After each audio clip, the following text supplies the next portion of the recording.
April is Autism Acceptance Month, and here at the Special Needs Network, we are going all in.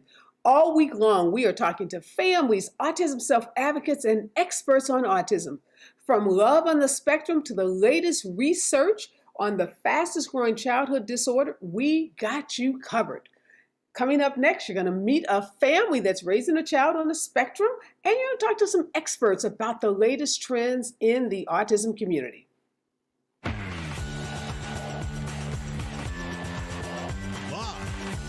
Los Angeles. This is the Special Report with Areva Martin.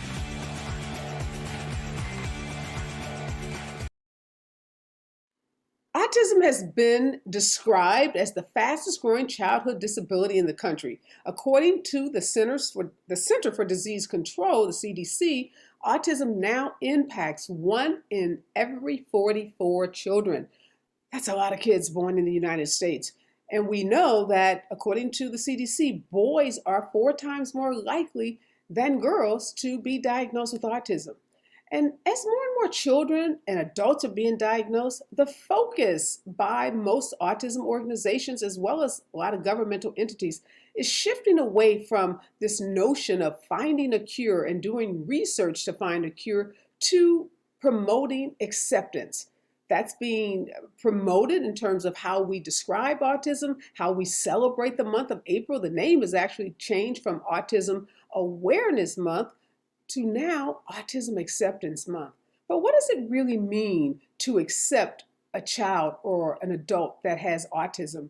We're going to talk to a very special family that has lots of experience with this notion of acceptance. My first guest is Yumnahr Syed-Swift. She is a mental health counselor, and she married into a family. Now she has a 12-year-old daughter named Lucy who is on the autism spectrum. Good morning, Yumnahr. Good morning. Thank you so much for joining us and being willing to share the story of your family. We saw those lovely pictures. You have such a gorgeous family. Not just Lucy, but you now have 4 children, right? Yeah, we got a full house here. So when I got married, I got 2 bonus kids, my girls, Lily Marie and Lucy. And then my husband and I now have 2 boys. Sufyan and Mehran was just born in December. So we've got a full house. Wonderful. So tell us like ages. What's the youngest and who's the oldest? We have a big gap. We've got toddlers, teenagers, and a newborn. So it's a lot. We have Lily will be 15 next month. Lucy will be 13 this summer. And then my boys will be, Sufyan turns 3 in July. Mehran is 4.5 months, 5 months almost. Wow, you got your hands full, and you are a mental health counselor helping other people with mental health. And we know mental health issues have been just, skyrocketed during COVID. But let's talk about your 12-year-old, soon to be 13-year-old daughter, Lucy. So when did you first meet Lucy and learn that she was on the spectrum? So, it's funny because I knew of her before I met her, just because when my husband and his ex-wife split, she left, this is back on the East Coast. So she left New Jersey where they had been living together. And so I didn't meet them for a while. So I met her when she was in elementary school, and I have been fortunate enough to just kind of see her growth and just, be a part of her life and her journey, which has been awesome. Now, I know you are a mental health counselor yourself, so you've had a lot of specialized training, but do you think if you didn't work in the field and didn't have that specialized training that, your ability to relate to Lucy or to even accept her would have been different? I want to say no, only because when I first met Lucy, I didn't really have a lot of experience with autistic people. I was aware of autism, but I hadn't really, to my knowledge, known anybody. In hindsight, especially with just learning more in the years and also knowing a lot of people that have either self-diagnosed or been diagnosed later in life, I actually now know that I had friends in high school that were on the spectrum. I just didn't know it then, and they didn't know it then. And it was just not as well known. So I don't think it would have influenced my ability to accept her. But, being a licensed clinical social worker, I think has maybe made it a little bit easier for me to understand certain things or just be more open-minded, I think, than maybe somebody else would. So when you met your husband, did he tell you much about Lucy in terms of, what she was like as a little girl or, what you should expect if you guys were to get married and blend your families? Yeah. So my husband actually is the catalyst for getting Lucy's diagnosis. When she was a baby, she was very, very quiet, didn't speak until she was a little bit older. And I am so sorry. My baby is crying. Can I have one? I'm so sorry. Yeah, go ahead. Get your baby. Right back. We So love sorry. moms who are stay-at-home moms with babies. We have no issue with that. So, I'm talking to Yumna about her 12-year-old daughter, her bonus daughter, as she calls her, who, she married into a family where this little girl had already been diagnosed with autism, and she's talking about the father, her new husband, how he went about the process of noticing that there were certain developmental milestones that Lucy wasn't meeting. And that's very typical. You'll hear parents talk about the milestones that their kids weren't meeting, which leads them to getting a diagnosis. So Yumna, thank you. Welcome back. Hi, little baby. Music's on here. Okay, fantastic. Hey, we're good with that. I have 3 kids myself. So what did your husband do when he was noticing that Lucy wasn't meeting these milestones? How did he go about getting the diagnosis? Yeah, so actually my mother-in-law is a nurse, and she was the one that sort of started to notice the signs and was like, there's just something here. And she's like, I think you should get her evaluated for autism. And so my husband took her, and they were very fortunate that in New Jersey, there was a really great state hospital. They got her diagnosis. She was only 1.5 years old, so they caught it very early. Wow. So she then was immediately started physical therapy, occupational therapy, and what was it? She did not do ABA. I stayed away from that, thank God. But she started with some therapies, and I think she did a little bit of feeding therapy, if I remember correctly. She needed to learn how to like use her fingers a little bit more, just like stronger movements, that kind of thing. And yeah, he said, when she was really little, like she didn't start speaking until she was maybe 3, I think is when she finally started to develop a little bit of speech. And then it really took off when she was about 6. So you mentioned, Yumna, that you're glad your husband stayed away from ABA. What's your understanding of what ABA is, and why are you glad he stayed away from it? So, I mean, again, in the years that I've been not only just in social work, but been involved with my husband and gotten to know Lucy, I've done a lot of reading and understanding for myself and, just making sure to listen to the voices of actually autistic folks, and have learned that ABA is considered, at this point with the lived experience that many folks have, it's been described as abusive. And so when I first started learning that, I was like, hey, we're on the same page, right? Like this is never a thing we're going to do. And then again, especially having my own biological kids now, having a sister who's on the spectrum means that they were genetically at a chance of having autism as well, right? And so that was the thing we had talked about, like, okay, if our kids end up also being on the spectrum, I want to make sure we're on the same page. I'm curious where you got this information about ABA therapy being abusive, because Specialties Network, which is actually the sponsor of this show, we run an ABA therapy agency, and we provide ABA therapy to hundreds of kids, poor kids, minority kids. Mm-hmm. And I have a child on the spectrum, my son Marty, and Marty had years of ABA therapy. And I'm a wonderful mother like you, and I would never do anything to be abusive to my son. And I would say my son blossomed as a result of ABA therapy. And I understand that. My sister actually was an ABA therapist as well. When she was in college, she got trained to be a behavioral therapist. And so it's really just been in the more recent years, I've learned, and just from other folks that are autistic that are now adults that have lived through it, have said, for me, it was really terrible. Baby, I'm talking right now. That, for them, it was focused on compliance or masking. Hey, Sophia, I'm talking. Yes. I'm so sorry. You said you have a range of kids, different ages, 4.5. That's the 3-year-old. My husband is a paramedic, and he's not home from work yet, so I'm doing it all. Is that the 3-year-old that wants to talk to us? Yes. Okay, Sophia. So we know he has language. I'm so sorry. It's okay. Don't keep him up. Thank you. So you've talked to some adult autistic. ABA was abusive in the way that they received it, right?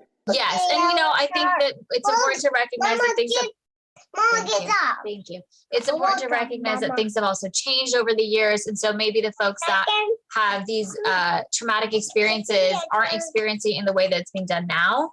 Mm-hmm. I have friends that are also in the field, and I have a really good friend who's a behavior technician and has a brother on the spectrum, which is what drove her into the field. And, that isn't to paint everyone with the same brush, right? But just to know that for us, we felt like it wasn't the right fit for our family. Okay, absolutely understand that. What is and you're right, because one thing we know about autism is the spectrum disorder, and how people respond to certain therapies is very different. Right. And like I said, my son Marty had ABA therapy for many years, and I credit ABA therapy in helping him grow and develop in the way that he has. And we run an agency, and we've helped hundreds and thousands of kids. So let's talk about your Lucy and how has it been? When you became her mom, you already had your husband had 2 kids, right? And then you guys have had the 2 kids together. Yeah. What was it like? I met her. She was, already a little bit older and was starting to become more verbal, but there's been other challenges, right? There's the behavioral stuff that can come up.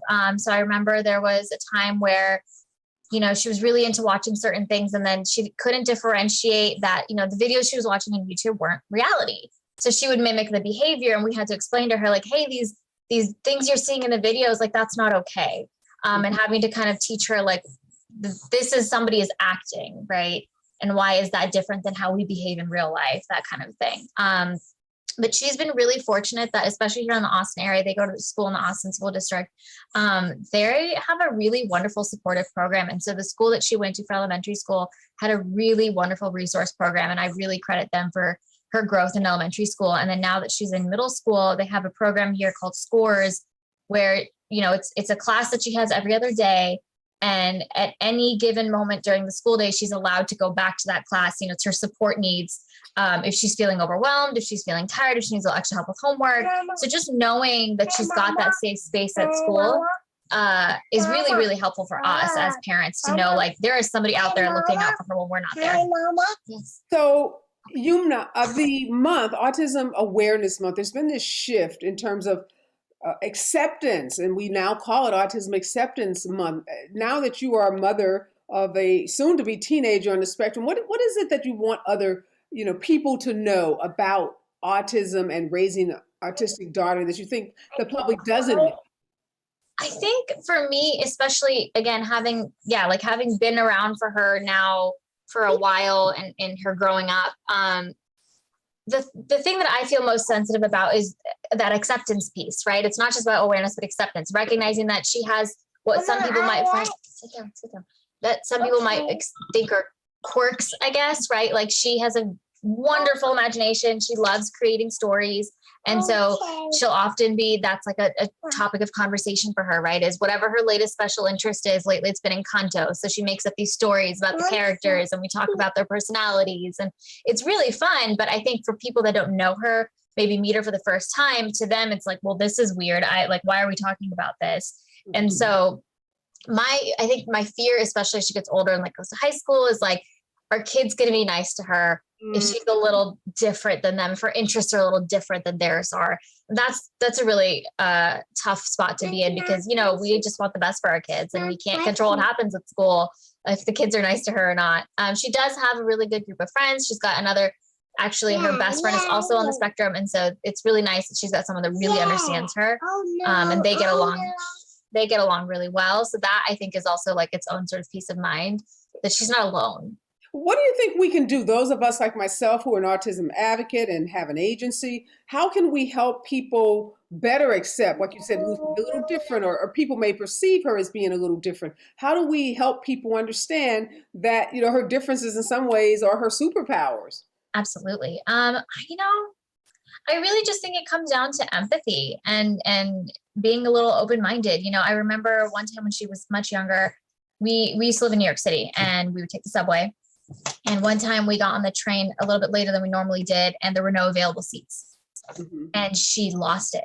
This is back when she still had, meltdowns. She doesn't really have meltdowns at this age anymore, but when she was younger, if things didn't make sense, she got overwhelmed, she would have a meltdown. And so she had this big meltdown because she could not understand why there was not a seat for her on the train when there's always a seat on the train. Mm-hmm.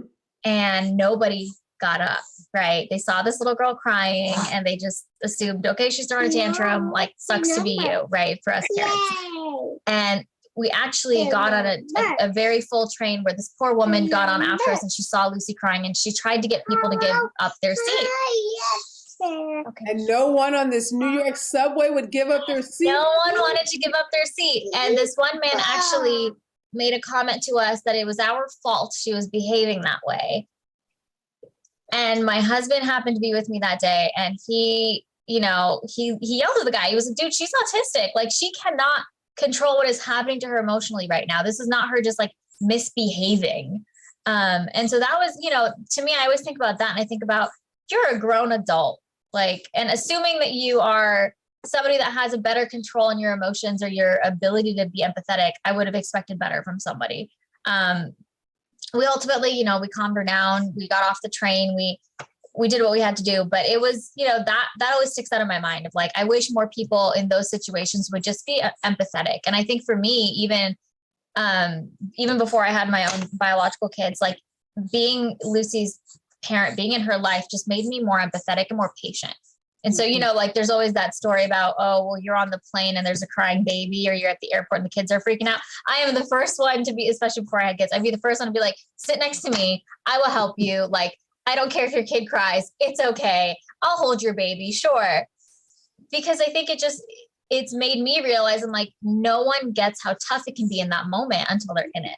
Yeah. And what you just described is that kind of that you're a bad parent stare that so many parents get when they have a tantrum, or if the kid is, darting out, at a store, running around, and people think, a lot of people are like, he needs a good spanking. That's what a lot of people are like, oh my God, you're not a good disciplinarian. Or if that was my kid, I'd take him home and give him a good spanking. So we definitely need to help people better understand that what they're witnessing is not a, out of control child, but it's a child that's maybe like Lucy, who's off of her, routine, or maybe she's had sensory overload. Right. She can't regulate herself in a way.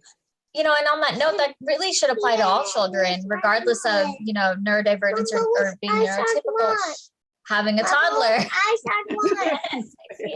having a toddler is an extreme, test of patience at times. And one thing I always try to remember is something I learned in grad school.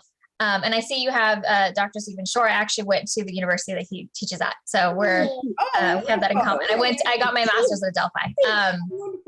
But one thing that I remember learning during my time at Adelphi was, there's no such thing as a bad child. All behavior is communication. And whether you're neurotypical or neurodivergent, that's the case, right? And so when you have, a toddler throwing a tantrum, it's because they're overwhelmed. If you have an autistic child having a meltdown, it's because of sensory overload. What's going on? It's not that they're trying to be bad. Yeah. I love that, because definitely we went through an era in this country where there were bad kids, right? Sure. Things you had to do if you had a bad kid. And that was this harsh punishment and discipline that many parents thought were the solutions. And not that they were bad parents either. It's just that they didn't know. A lot of parents didn't know. And so as we are learning more about parenting and the brain of all kids, as you said, neurotypical kids as well, we are developing better parenting, techniques and protocols. Thank you so much, Yumnahr, for sharing your beautiful family. Good luck to you with Lucy. Sounds like she's on a really good path. Like she has friends. Great kid. For a lot of kids on the spectrum. She's in a good school with a lot of support, and she has 2 brothers that she's, I'm sure, loves to play with and experience. So best of luck to you. And thank you. Apologies again for the chaos. This is a show about kids. So what would a show about kids be without any kids? So thank you for sharing your children with us. Best of luck. All right. My next guest is Dr. Catherine Lord. She's a distinguished professor of psychiatry at the UCLA School of Medicine, and she has been involved in developing actual diagnostic instruments for individuals who are on the autism spectrum. Good morning and welcome, Dr. Lord. Good morning. I want to talk about a couple of things that Yumnahr said that caught my attention. First, she talked about her husband who was then married to his former wife, getting the mother-in-law being a nurse and recognizing something wasn't developing right with little Lucy, and then going to get a diagnosis and getting that diagnosis at 1.5 years. Now, we saw the husband, and it looks like he's a white guy. I don't know what the wife was, but let's just assume that's a white family. Although Yumna looks like obviously a woman of color, but let's look at the husband. That's pretty typical that a white family could go into a clinic and get a diagnosis at 1.5 years. That doesn't happen for Black and brown families in this country. So tell us why, still in 2022, are the diagnoses, the process of getting a diagnosis still so uneven? I think part of it is just priorities in our healthcare system. I mean, we do have services, so families do have access to early intervention, and all families, through their counties. And so they can get access, but I think families don't know it. And also many families prefer to go to major hospitals, like where Yuna's daughter went. And those have long waiting lists. Often they don't take insurance. And so it's ended up being really incredibly biased who gets those early diagnoses. And it's too bad, because there's no reason why we can't diagnose anybody of any color, any race. But that is our healthcare system, as we saw with COVID. And it's, manifest in the ages when kids of color get diagnosed. Yeah, and those studies show, that lateness in that diagnosis, and even misdiagnosis, but that Yeah. lateness in diagnosis can be, 2, 3, 4 years Yeah. delay. And we know that early intervention time is critical. Let's talk about ABA. You also heard Yumna say that she was glad her husband didn't get ABA, because she has met adult autistic people who said that ABA was very oppressive. And she's glad she didn't get it. And I had the total opposite experience with my son, Marty, who was diagnosed by one of your colleagues, Dr. B.J. Freeman, who I love to death, who diagnosed like half the kids in the county of LA, my son's age. And ABA therapy is something that I'm a provider of ABA therapy, and I'm a big supporter of it. Help us understand what Yumna is talking about when she talks about it being oppressive. Well, I think that we now have a group of very articulate self-advocates, and that they have come up with a platform where they say, they've agreed on things they're going to say. And I think some of them probably had very difficult experiences in ABA, and somehow that has become a sort of policy. I worry about it, because I think there's good ABA and bad ABA, and also ABA has changed enormously. Well, you know what we should do? We should define it, because you and I are talking about it because we know everything about it, but right. There may be someone out there watching this who doesn't know what we're talking about. So good point. So yes. ABA is applied behavior analysis. That's what the ABA is. And it means using techniques that we know about how people learn in order to teach kids with autism or with anything how to do various things. And there is a group of people, there are BCBAs, so people who are certified to lead behavior analysis, and then there are other people who work for them. The trouble is, it isn't just one thing. I mean, many, many years ago, when I was an undergraduate, it was, teaching kids to like put a puzzle piece in and then popping an M&M in their mouth. But that very seldom happens anymore. And so now let's be clear, Dr. Ward. So ABA, is it accurate to say that ABA grew out of DTT? Yes. Okay. Yes. Yes. Tell us what DTT is, too. Okay, so DTT is discrete trial format. And they had the idea, and the original idea was very well intentioned. I mean, literally, Dr. Lovas moved kids out of Camarillo State Hospital into UCLA. They lived there. And the idea was, we can teach these kids how to do things. And the way they were going to teach them was to sit them at a little table and present things the kids could learn to do, and then reward them for doing them, because the idea was that the kids didn't know how to do these things and didn't know why they should do them, including talk. And so the idea was you would teach a child how to talk by discrete trial means. You were doing the same thing over and over until the child learned how to do it. Now that's changed quite a lot, and sometimes people still use it, but in most cases what ABA is using principles of learning to have planned activities with a child around what that child is able to learn and needs to learn in an organized way. I would say that's, and thinking about what motivates this child. Will the child do it just because they love to be with you? I mean, that's happens more and more now. Will the child do these activities because they know that if they get them done, they get to go play with their trains or talk about their stories? Will the child do this because they know that when they're finished, they get to go outside? So I think, or will the child do this because they want those toys and they want to play? So all of those things are big shifts. And I think it is important to remember that ABA is not one thing.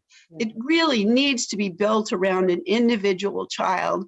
And there are less formal techniques of teaching kids, which have gradually sort of become part of many of what people do in ABA, but are sometimes different, like floor time or other kinds of interventions, which may be fine for some kids as well. But I think we need to be careful not to just be too negative toward ABA in general, because it's not one thing, even though some people probably did experience some things that were tough.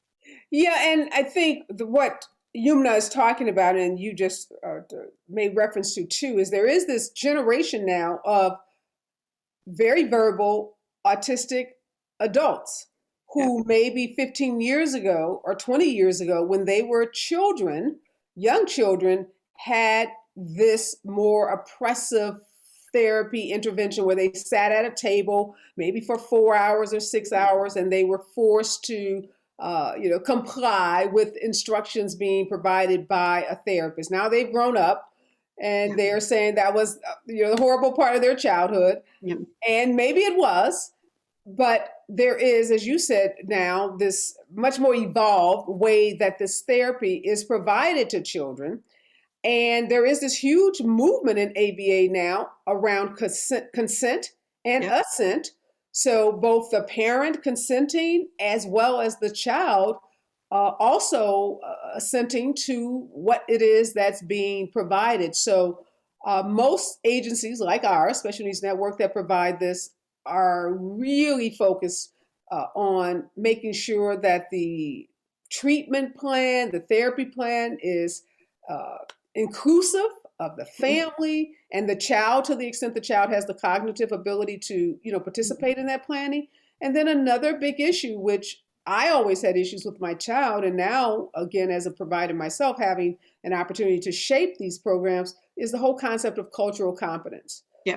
Because Black and brown kids, none of this therapy, they weren't involved in the early days of the studies that were done on kids with autism.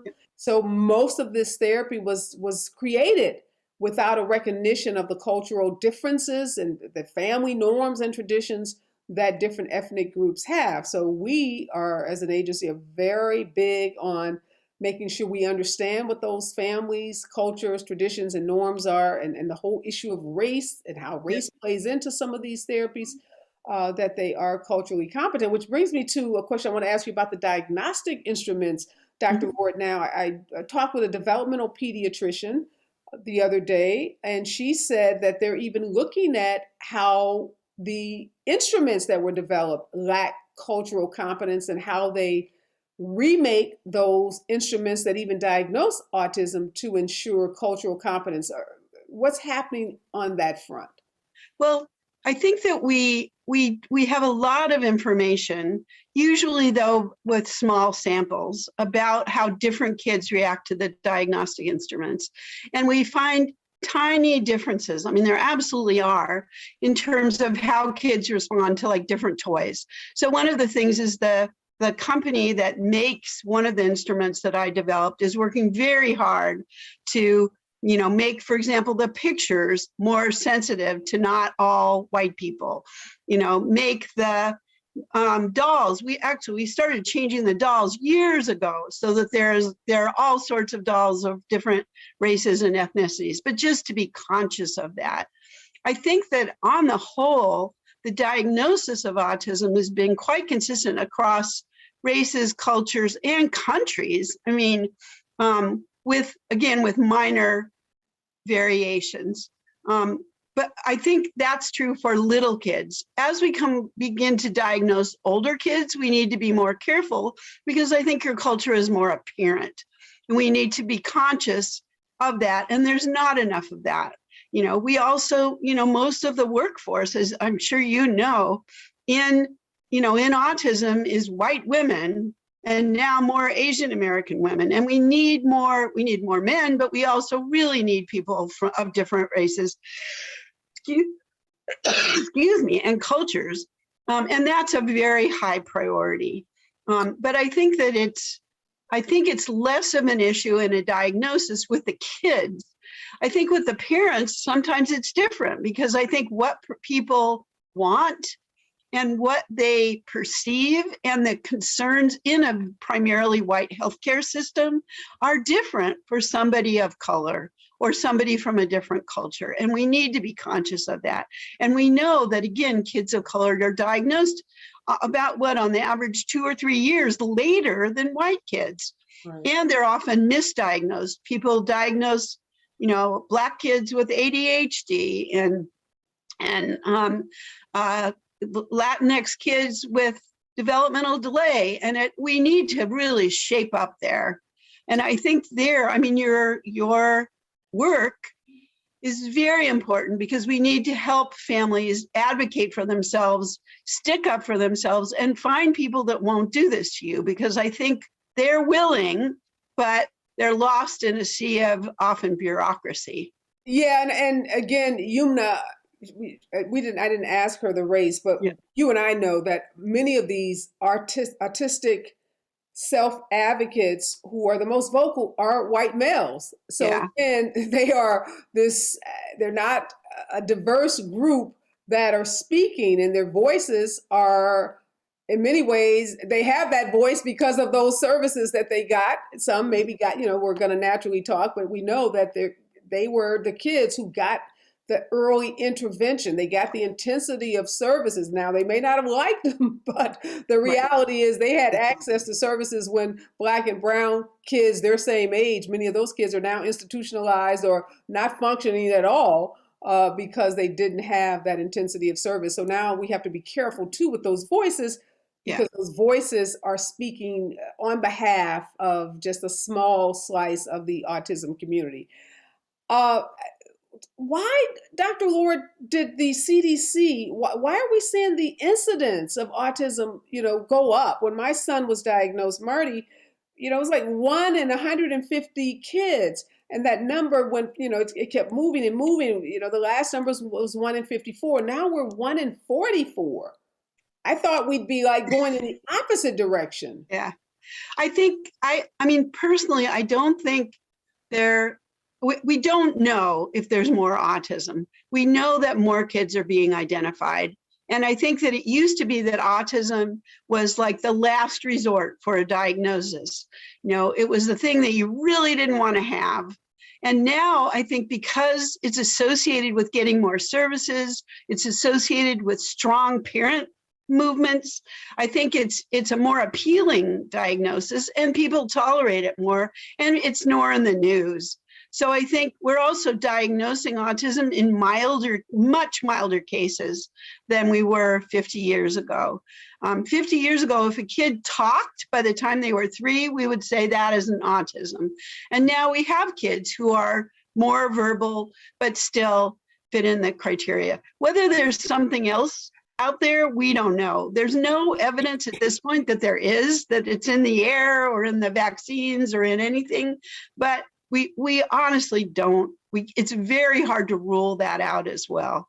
Well, we know there are genetic studies that are taking place. Like we're working Special Needs Network with Dr. Geschwin, who's at UCLA, and he's doing an autism study specifically around a genetic study around Black kids and Black Right. families, trying to identify, if there's some genetic component. And he said that, they still haven't identified that it's a complex Right. set of genetic factors. It's not going to be like one single answer, even once this research is complete. And he didn't think it's going to be complete, for several years. They're still not at that point where Right. they can say it's X or it's Y.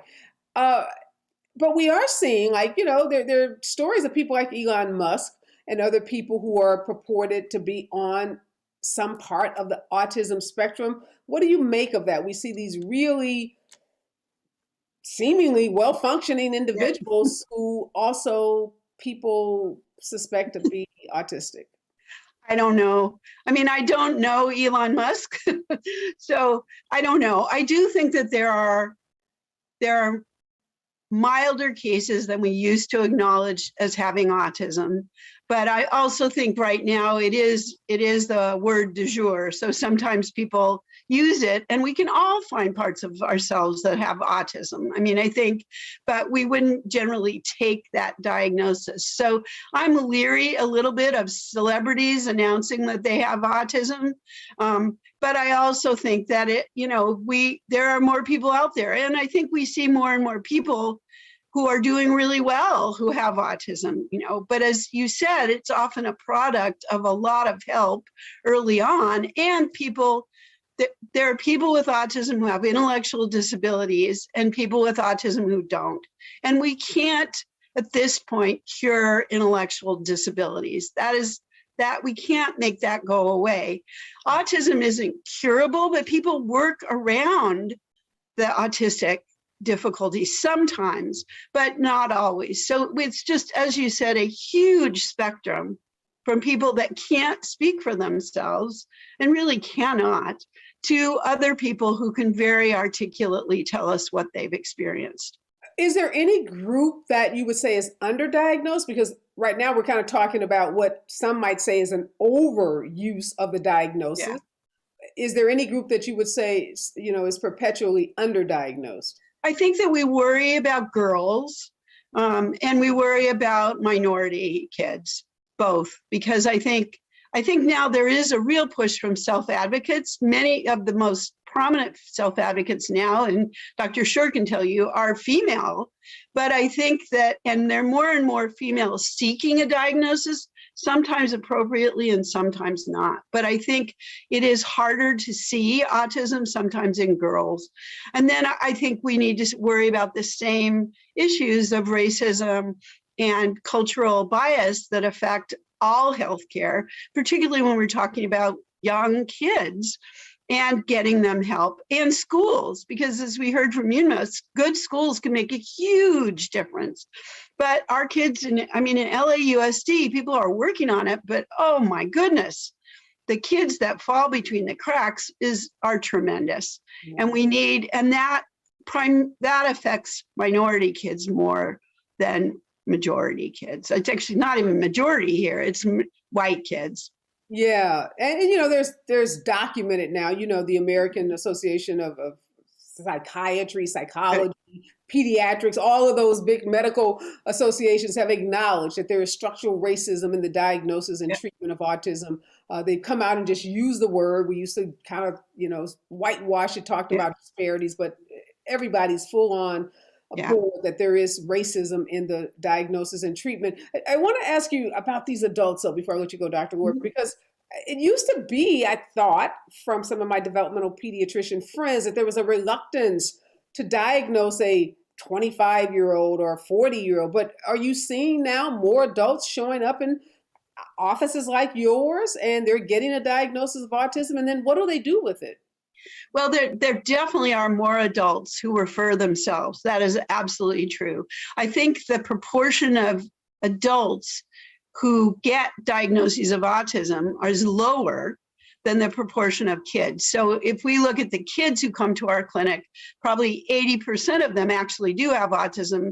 And that's because their families have essentially screened them and know they need help. In adults, it's probably more like 50% get diagnoses and 50% have something entirely different but are hoping maybe autism would explain their difficulties. So it's tricky, but it absolutely does happen. I mean, I met several really brilliant graduate students from UCLA recently who have autism, never had it diagnosed, but had worked their way through system. One was homeschooled because his mom felt like he couldn't quite handle school. One girl was incredibly good at science, and so just really, plugged her way through without the social expectations that people might have on other kids. So it does happen, but I also think we have to be careful. And I'll be really interested to hear what Dr. Shore says about this, because I think it's a complicated world right now with the need for us to accept and listen to self-advocates.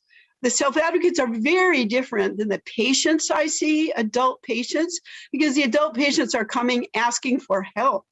And what's driving them, Dr. Orr? Like, are they saying, I have social emotional fear? Like, I have some daughters in college, and they tell me like their friends all report having social anxiety. Like, yeah. I don't know. I think many people do have social anxiety, probably similar to their classmates, but sometimes worse. They also feel like they don't have friends and they want friends. And they feel like other people know things that they don't know about social interaction. And so they want to figure out, how do I learn about those things? Sometimes they come in because they feel like other people tell them they're rude and they're brusque and they're not empathetic. And so they want to see if that's because, and if they have autism, it's not their fault.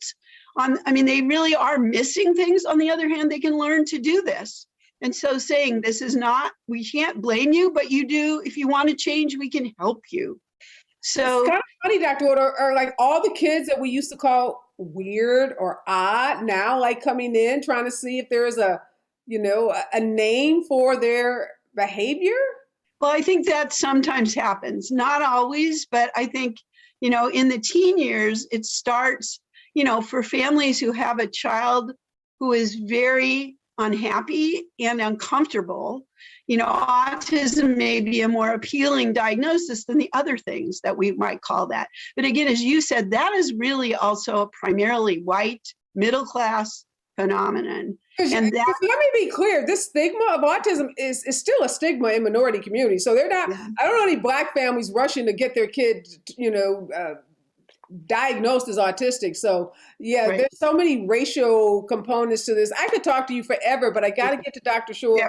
Great conversation, Dr. Orr. So much interesting things that are happening. And now we're having these conversations about these adults on the spectrum who have a voice and how they are lending that voice and using that voice and really shaping, I would imagine in some ways, the future of diagnosis and treatment and care. So lots of really interesting things happening in the autism community. Thank you so much. UCLA has been at the forefront of obviously driving this research and treatment, obviously struggling with its diversity issues because I love UCLA and I love Dr. Geschwin, but you guys got problems over there, like so many of these other big institutions when it comes to dealing with some of these racial issues. But you're talking about them, so at least you're acknowledging them, and that's one step in terms of solving them. So thank you, Dr. Thank you.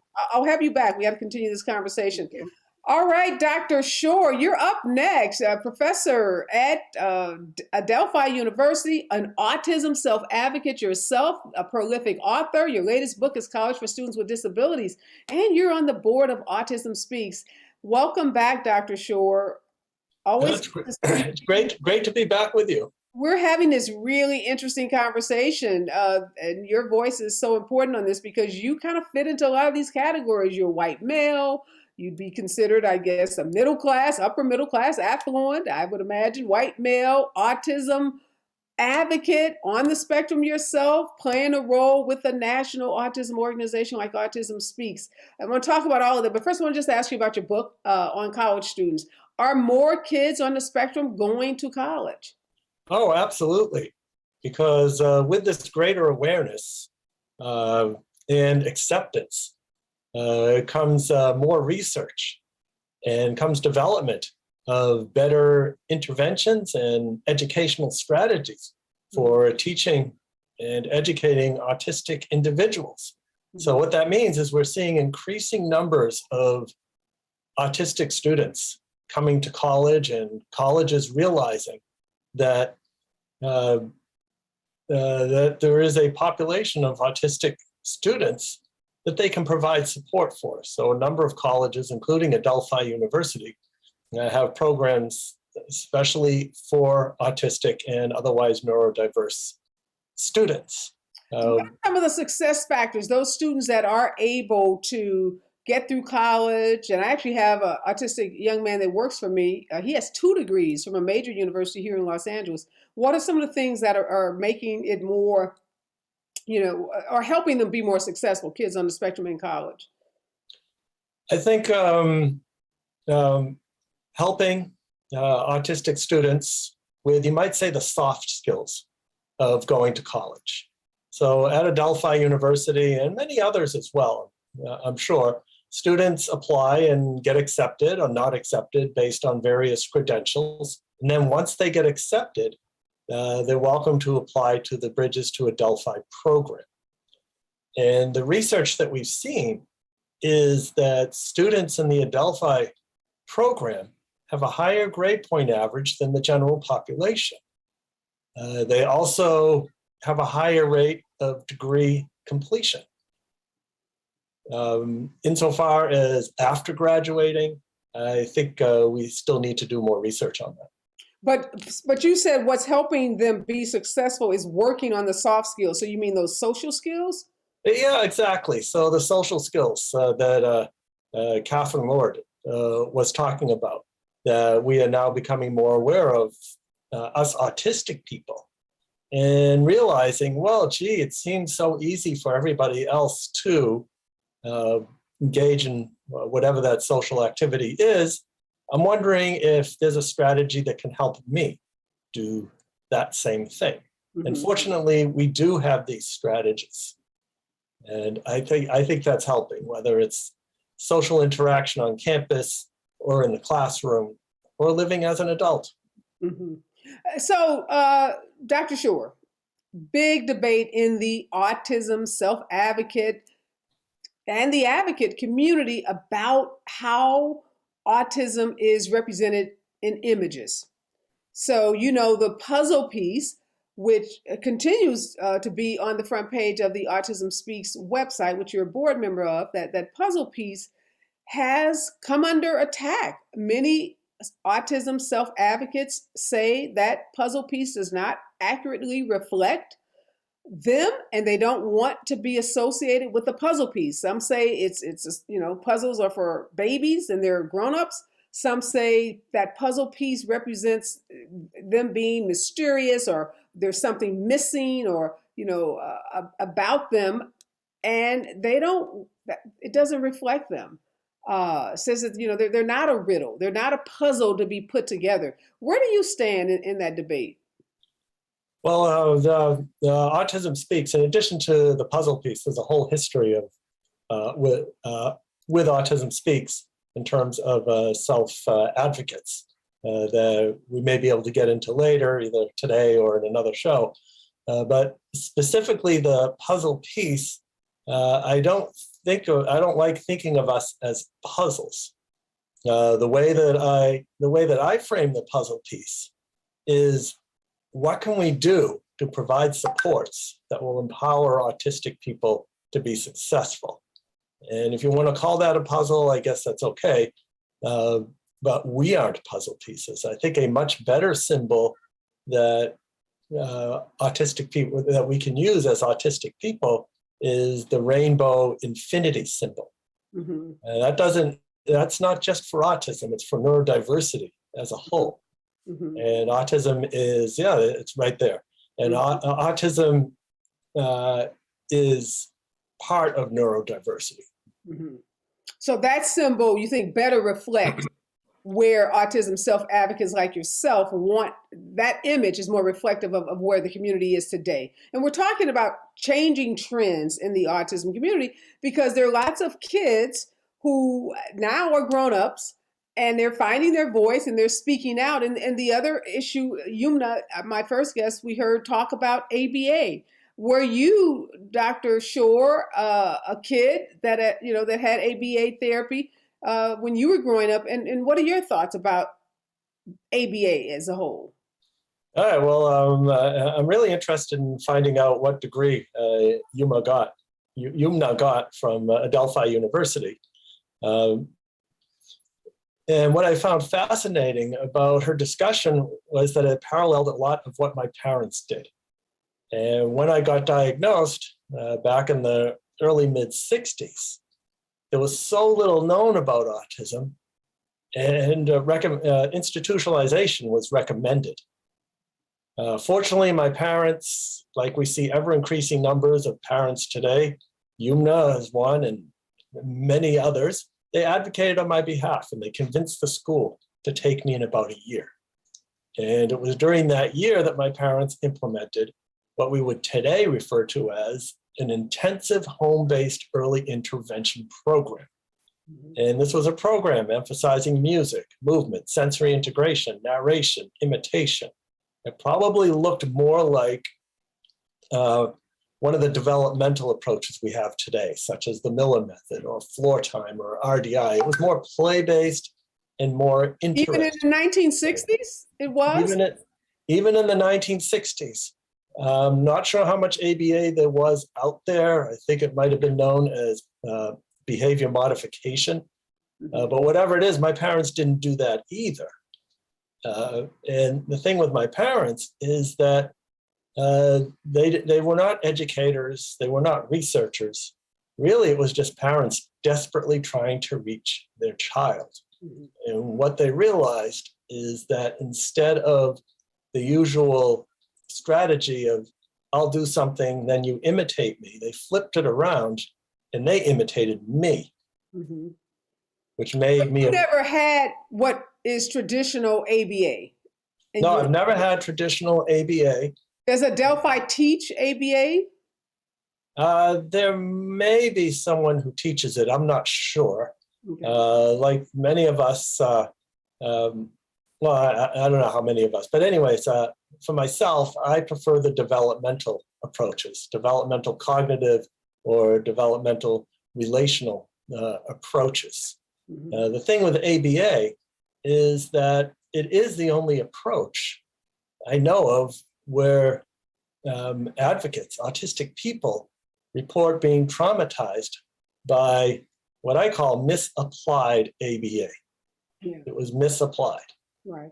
And as Dr. Lord said, we don't want to cast aspersion on a whole form of treatment that we know for so many kids, including my own, has been incredibly helpful. It's just, as in any therapy, if misapplied, as you said, or misused. That's the key word, misapplied, yes. Misapplied. Yeah, go ahead.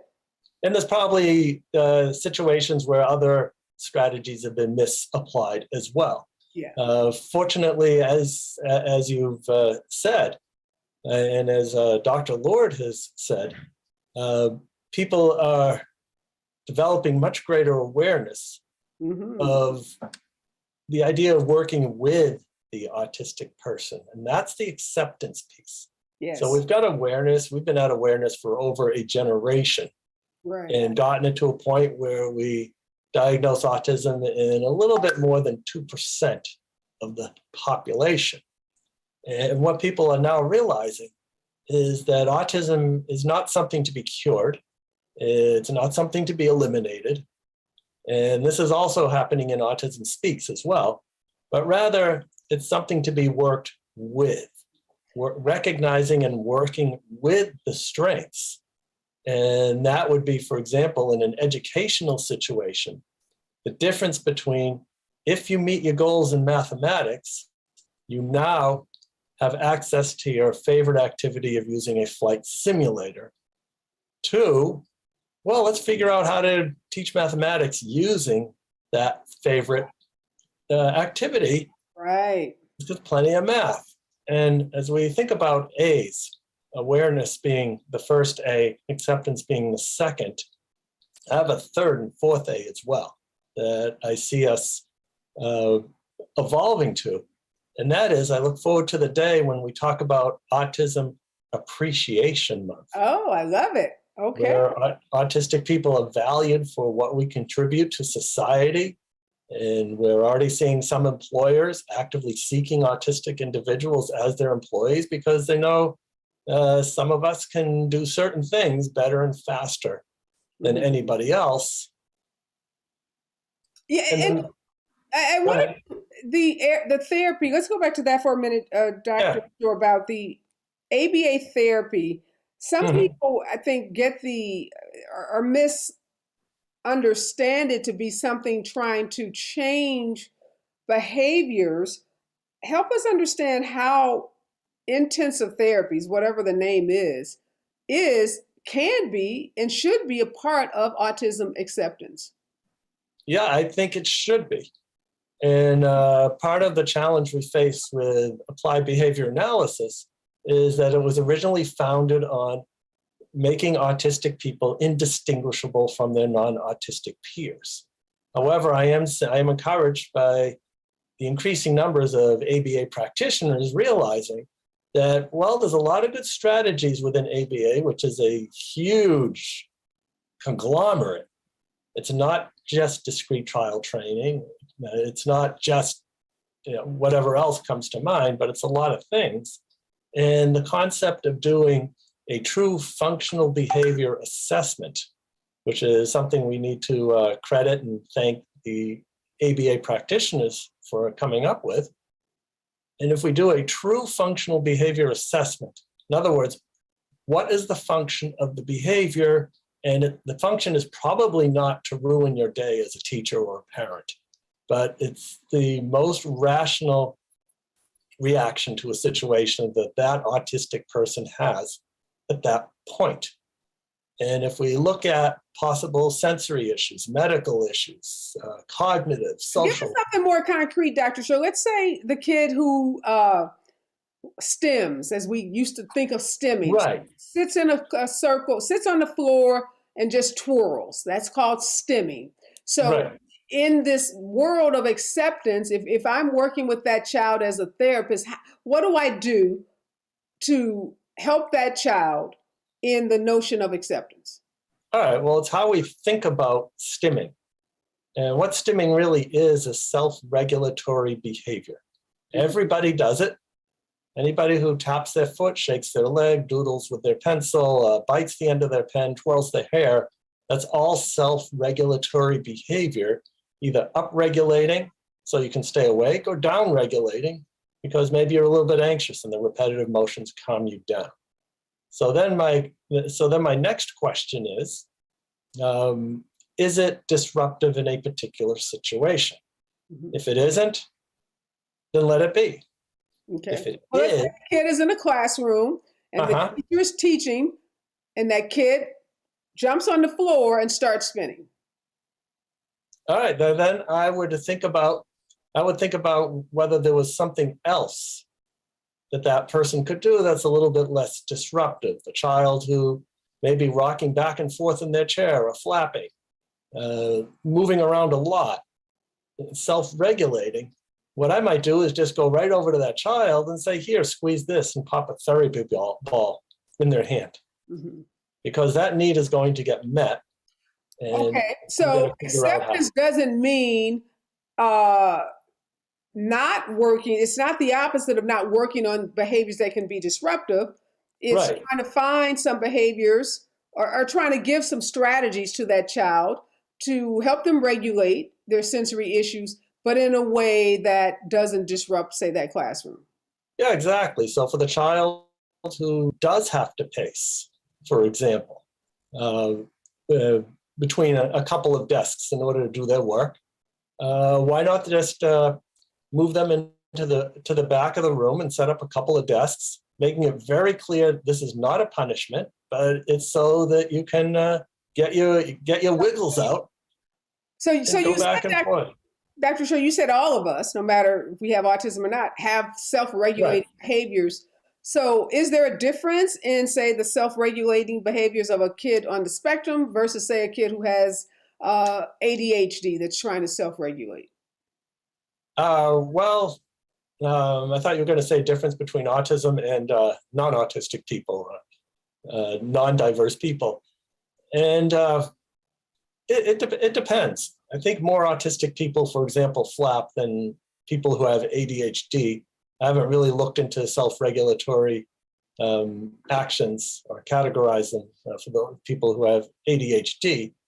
But I think the difference between what autistic people do versus the non-autistic person is that we tend to be more dysregulated due to sensory issues. So the attempts to regulate are going to be bigger.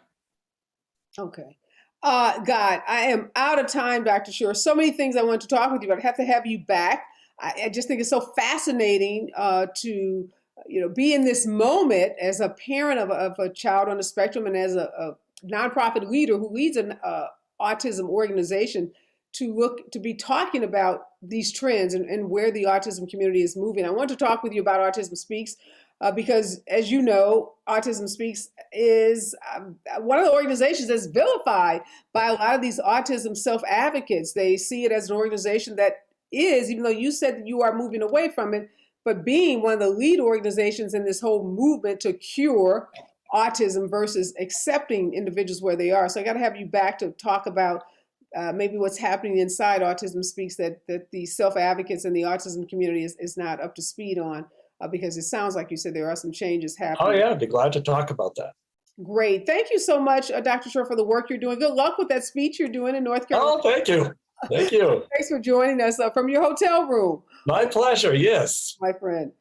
All right. I want to thank all of my guests this morning. Yumnahr for sharing her beautiful family with us. Dr. Lord, who's doing incredible work at UCLA. And Dr. Shore, always so good to see him. He is such an incredible example of what can happen when, as you heard him talk about his family, his parents in the 1960s, fighting for him not to be institutionalized. And imagine what would have happened if here brilliant Dr. Shore had been put in an institution rather than what his parents had the foresight to do and the perseverance and tenacity to do, which was to stand up for him and get him some early intervention. And now here he is, not only college educated with the highest degrees, but teaching at a university, writing books, giving speeches all over the country, and really just showing folks what happens when we put our arms around and love and nurture individuals on the spectrum. And I so love what he said. We moved from awareness to acceptance, and the next